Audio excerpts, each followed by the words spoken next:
Hi, IWF. We're here with Aura Reinhardt today. Welcome, Aura. Tell us about your professional journey. Um, Hello, and I'm delighted to be here, and thank you for asking me to be part of your conversation. I came to Miami, oh gosh, 17 years ago now, and I came down to for a very specific job. But my whole career has been based in the marketing communications field. So in New York City, where I spent many years doing just that for a French company called Moët Hennessy, I learned the trade quite well, and Cardi invited me to join them here in Miami. So that's what brought me down to Miami. And I was able to lead all the corporate communications and all the activations that took place here in South Florida in particular. So that's what got me here. And that's what brought me to being part of IWF as well. And what are you working on now? What is your professional life now? So since I left Bacardi, I started my own consulting company. So I've been doing marketing consulting for a variety of organizations and individuals and companies. And presently, I'm spending most of my time with MHG. MHG is Melbourne Hospitality Group. It's the group that owns Bay 13 and Threefold Cafe, which you probably are aware of as locations in Coral Gables. And I'm putting their marketing team together right now. Great. Well, I love Threefold Cafe, so Glad to hear. that's good to know. How are you connecting with the community outside of your profession? There are many things that I do actually in Coral Gables. That would be, I will call that my community. I've been there now working for a long, long time. And I've had the good fortune of being part of the cultural world there, on the board first of the museum, the Coral Gables Museum. And then I was a founding member of the Coral Gables Art Cinema, which is really exciting because it's come a long way, and it brings so much value to the city and interesting films to our community. And I've also been for a long time now part of the Coral Gables Community Foundation. And as you know, that also touches many people in Coral Gables through our scholarship grants and so on. So that's what I do outside of my day-to-day job. And believe me, it keeps us all very busy. Yeah, I'm sure. Tell us about a significant professional achievement or project that you're particularly proud of. There in the marketing world, there are a lot of activities and activations and experiences one offers customers over the years, and a lot of them have been just extraordinary and one of a kind, but they don't necessarily resonate with what I feel very proud about, and that is the involvement I have with an organization called Barefoot College International. Barefoot College International is just that, very international. It's a global organization that focuses on women and focuses on uplifting women and training women and giving them life skills so that they can actually improve the lives of themselves, their families, their grandchildren, and so on. And these women come from small villages in the middle of Africa, in the middle of Asia, in the middle of the mountains in Central and South America, and most of them are indigenous to that community. So what we do for them is we bring education in the form of technology, where we teach them how to put solar lamps together, so they can actually bring light to their cottages, to their bungalows where they haven't had any in the past. And so we get them the solar panels, and they learn how to put the lamps together, and they become technicians in a way. And then they install equipment for the rest of the village. So we train 2 or 3 women per village, and they go on and train others. We've got campuses in East Africa and a campus in Guatemala, which just started 2 years ago. And really, we've done wonders for women that are basically lost and forgotten, and so are their families. So that to me brings great joy, great satisfaction when I see the results of how many lives we've personally touched through the training programs, but then they in turn go back to their homes, to their villages, and train others. So we're training the trainers that can keep the momentum going. It's such a beautiful program, and for those listening, there's a very great article published in Global Miami that profiles Aura and her work. And so if you reach out to Aura, she can send you a copy and you can learn even more about it. Tell us what you're learning about now. So I would tell you that I'm in an industry right now focused on this new job that I was telling you about that's a little different from what I've done in the past. So while I was involved in the wine and spirits world and the marketing of super brands like, Moet and Chandon, Dom Perignon, and give me another name, Hennessy Cognac, Bacardi, etc. Now I'm on the other side of it, working in cafes and restaurants and looking at what the customer is interested in and how the service to that customer is being done. So it's like the yin and yang, understanding the balance of the whole hospitality industry. That makes it exciting, actually, and that makes it a lot of fun to start new, to go in new directions and start new projects like this. Yeah, that is fun.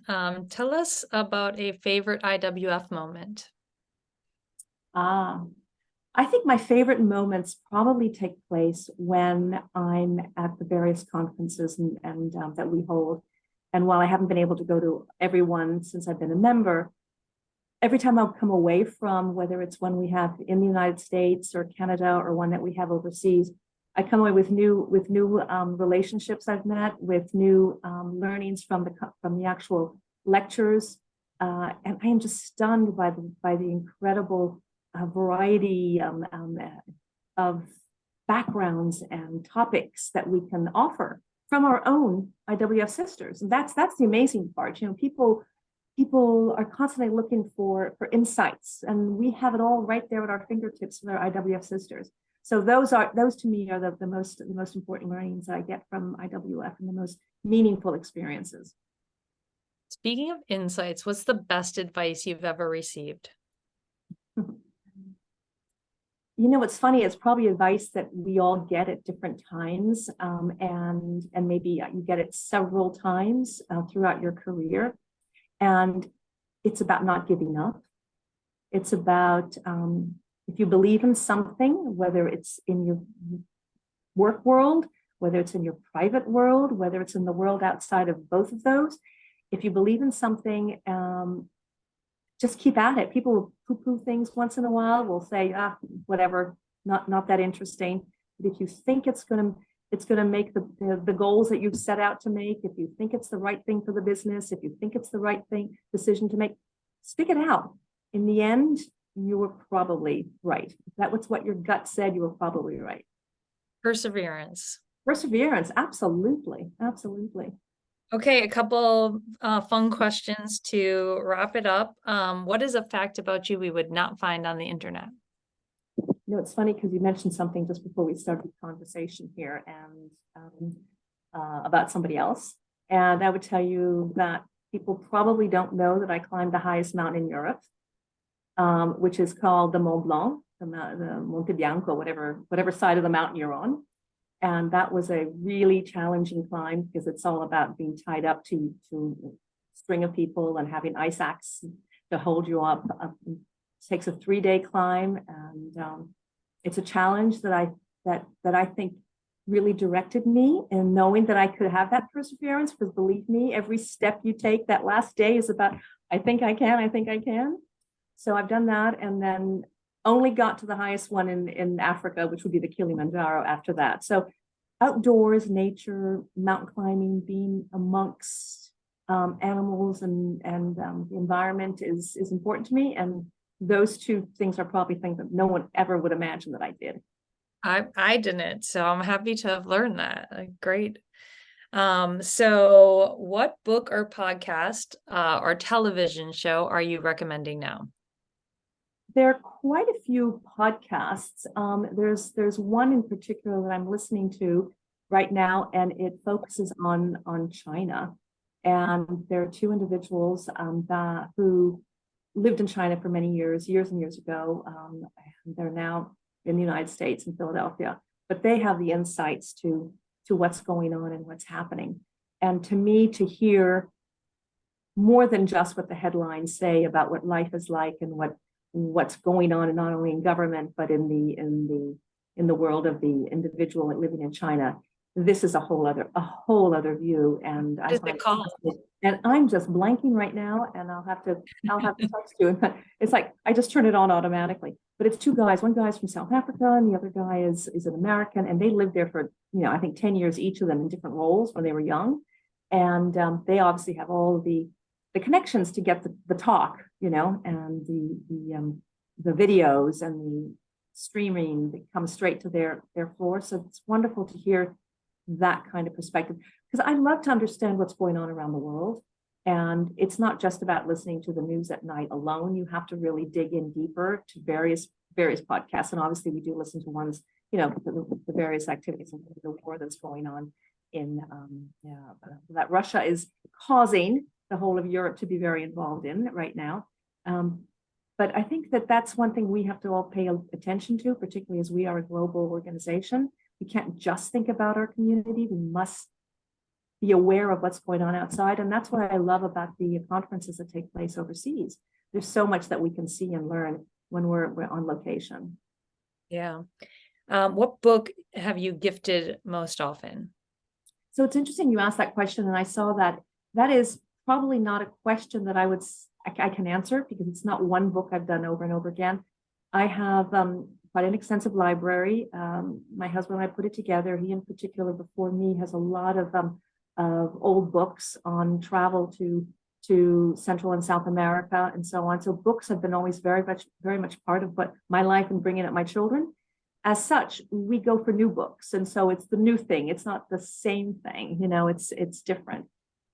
Recently, though, I have purchased a book that I've given to several friends of mine. It's called The Quiet Americans, and it's about 4 CIA agents. The book actually covers their lives, having come from 4 very different backgrounds. One is the typical sports individual out of college that had smarts and was I guess invited to join the club. It wasn't called the CIA then, and obviously it was the OSS. Another one was somebody right out of Yale, and et cetera. And one person in particular was a German fellow, a very young German fellow named Peter Sichel, who was a German Jew who got to America, and then once he was here, he joined the American forces and so on. It's an interesting story about our history. It's an interesting story about that organization that went from OSS to CIA, and what the people were like, and the situations they faced. For me personally, it means a lot, because Peter Sichel was a guru in the wine world. And I'm sure your friend who goes to Bordeaux would know his name. And he's 101, and I recently went to see him in New York, and he's as sharp as can be. But he taught me a lot about the wine world that I was in, because I was importing his wines and marketing his wines.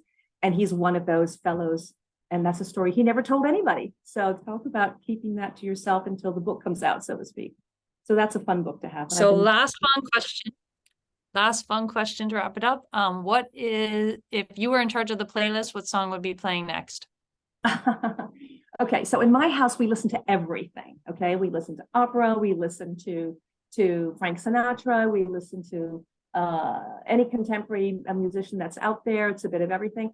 But if I were to have that playlist, because if it's around my time when I'm either working or involved, it most likely would be music of the 70s and 80s, because that rings in my bell in my head as something that I can hum along with and sing along with. Today's music is a little harder to hum along and sing along, but I will tell you, Melanie, you know that I join you on the dance floor when we have some good music to dance to. That I get. To listen, I need some of the older tunes. Great. Well, thanks for being here. Thanks for doing the interview, and I look forward to seeing you soon. Absolutely. Thank you. Well, we have our big dinner coming up. Thank you very much. Bye-bye.